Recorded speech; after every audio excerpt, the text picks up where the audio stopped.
Srpska crkvena istoriografija je sirotica tužna, pretužna sirotica.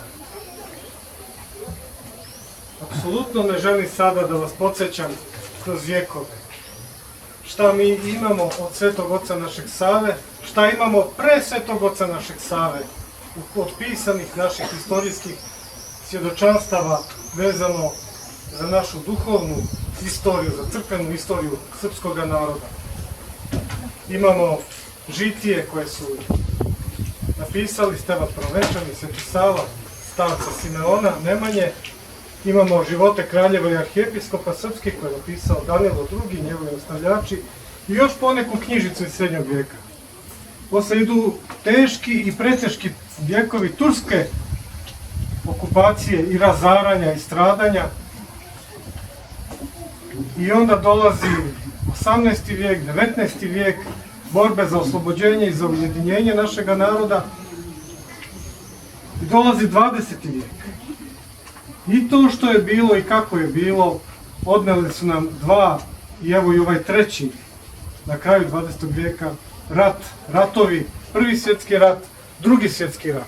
Odneli su nam pre svega žive glave, odneli su nam ljude, jer ljudi pišu knjige o ovome događaju, o onoj ličnosti, ali ljudi su ti koji stvaraju i uzvraćaju Bogu na dar po blagoslovu koji su primili. Mnogo nam je stradalo i pisanih svjedočanstava, mnogo nam je stradalo naroda našeg. Znate li da je preko 500, da ne pokazujem sada ovdje prstom na ove naše časne oce, ovakvih poizabranih cvjetova duhovnih stradalo u Prvom svjetskom ratu. Isto toliko i više koja je još glava u Drugom svjetskom ratu.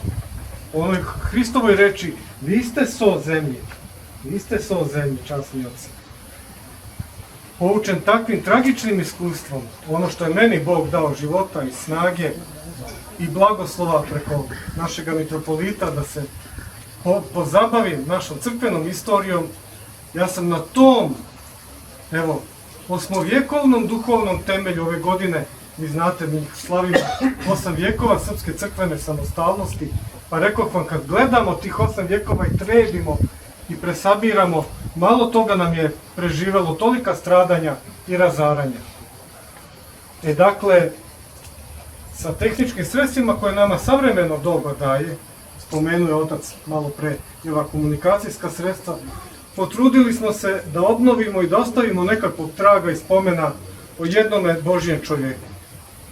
Prvo da vam kažem, radeći ovu knjižicu o ovome, kako je lepo piše ovdje, tihome sinu utjehe, Varnava, to na grčkom i na aramejskom jeziku u stvari znači sin utjehe, je taj tihi sin utjeha arhimandrit Varnava Gozdenović, i on je imao svoga mjesta i svoga vakata. I nas je zaista zapalo da obnovimo spomen i sećanje na njega. Ali kažem, 1963. godine, kada je on odsjekao svoje, vidite kolike velike vlasi on imao tada, 1963. godine, kada je on posjekao svoje vlasi u manastiru Dečanima, evo vidite ga ovdje, ovo je njegova majka, i do nje je njen sin Vladislav Varnava Gozdenović. Ove njegove vlasi kad je podsjekao, malo je tada Kaluđero inako bilo. Znate li koliko je 1963. godine u celoj srpskoj crkvi bilo Kaluđera? I te godine i sljedećih 30 godina. U jedno vreme je broj monaha, čast i čest našim sestrama, monahinjama, njih je vazda bilo više i stamenije su od nas, 173 je bilo svega Kaluđera. Na toliko manastira, na toliko naroda našeg. I u tom malenom jatu uleteo je i ovaj mladi Varnava, blagoslovom svetoga Božjeg čovjeka Pavla, tada episkopa Raško-Prizrenskog. I gledajući ko su ti, da kažemo, klasići, generacija, savremenici njegovi, evo tu je nam živ još otac Andrej Jovičić, starešina arhimandrit manastira Slanci, njegov životni saputnik, jer su rukom Božjom vođeni iz manastira u manastir, po Kosovu i Metohiji. I još poneki, tu nam je još stari otac Jovan Radosavljević, koji je u to vreme već bio vjeromonah i profesor prizrenske bogoslovije. I još poneki, mala je to družina. I zato kažem, osjetili smo se postaknuti svaki sa svoje strane. Otac Serafim sa svoje duhovne, sinovske strane, ja sa ove, da kažemo, istorijske strane, da udružimo ljubav i snagu i da obnovimo spomen na ovakvog jednog čovjeka i slugu Božije. Kako je divno vladika u besedi rekao, blaženi, krotki, siromašni duhom, jer je takvih carstvo nebesko. Evo jednoga primjera od takvih, iz te družine, iz toga jata kojemu se mi odužujemo s ovom knjižicom. Kako se odužujemo? Ne pohvalama, nego ličnim svjedočenjima, i u ovoj knjižici su sabrana samo svjedočenja.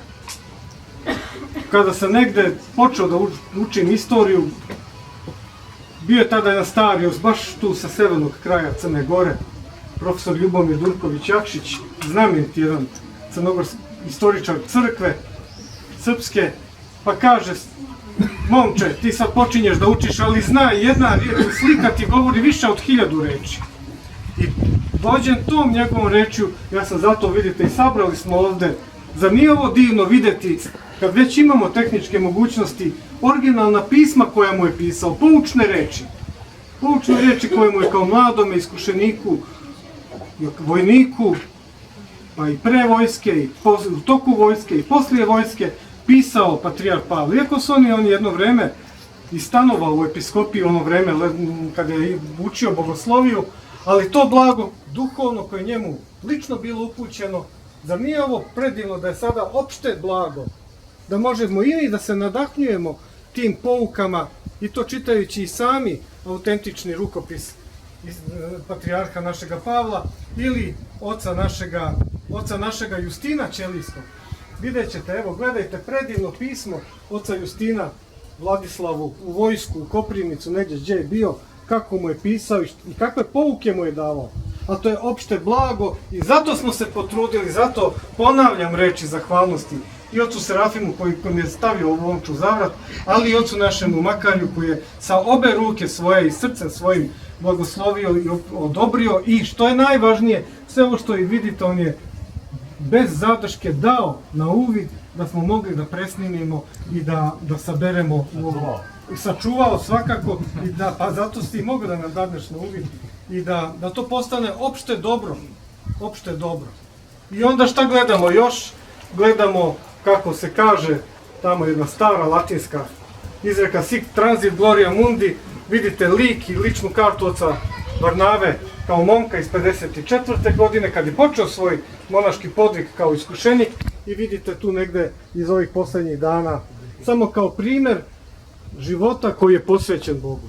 Samo još par rečenica, ne bi da vas dalje, knjiga je tu i onda ćete je čitati. Šta je u njoj sabrano? Sabrano je svedočenje onoga koji ga je dočekao i koji ga je ispratio u monaškim vodama naše Srpske pravoslavne crkve, to je spomenuti arhimandrit Jovan Radosavljević, starac je 927. godište, 937. godine je stupio kao iskušenik, kao dečak u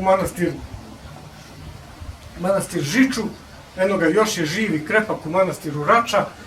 Znači, onaj koji ga je i dočekao, rekoh, i ispratio ovde Bogu na istinu, njegovo svedočenje, pa onda svedočenje koje je snimljeno, koje je sam iskazao otac Varnava o početku svoga monaškog života i opita, pa onda redom svedočenje našega profesora Zorana Ilića koji ga je pratio od svojih dečačkih dana po širom Kosova i Metohije, po svetinjama kuda je starac išao, Bogu se molio i služio, pa onda redom ovih naših mlađih kaluđera koji su bili sa njim, otac Savo Dučić, monah koji je sa njim u Mileševi stasao i od Mileševskih dana ga pratio, evo, do izdihanija ovde na prostorima Mitropolije Crnogorsko-Primorske, pogotovo onaj nedugi period koliko su bili u manastiru Svetog Aranđela Mihajla, Miholjska Prevlaka, pa onda redom oca Serafima, jednoga mlađeg kaluđera, arhimandrita Stefana iz manastira Zočišta, pa naše sestre Dragane. To su svedočanstva svaki sa svoje strane sagledavao svojim očima. I kao što imamo 4 evanđelja, pa to su četiri tačke sagledavanja Hristovog života, pa tamo i kaže Matej, ovo je samo nešto što videsmo i čusmo, a kaže, mislim kada bi se sve što su oni apostoli o Hristu samo bili svedoci, čuli i videli, kaže, mislim u sami svijet ne bi stale knjige. Tako i u ovoj knjizi. Imamo 10-ak svedočanstava koja se završavaju, ono što je spomenuo sada otac Serafim, onom jednom od tačaka u njegovom životu, a to je njegovo pelo pre godinu dana, u ove dane koje je bilo kad smo ga pratili Bogu istinu, i one reči koje su tada izgovorene našega mitropolita Vladike Teodosija Raško-Prizrenskog, oca Makarija, njegovoga naslednika ovde, i na četresnici Vladike našeg Metodija. Naravno, puno vizualnih vidjet ćete ovde fotografija gde je bio i kako je bio, da vam ne prepričavam sada i pokazujem. Knjiga je tu, pred nama je, pa ćete je videti i čitati i Bogu se moliti za njegovu dušu, da i on tamo negde gde mu je Bog opredelio svoje mesto uzvrati nam po svojim molitvama. Hvala vam na pažnji.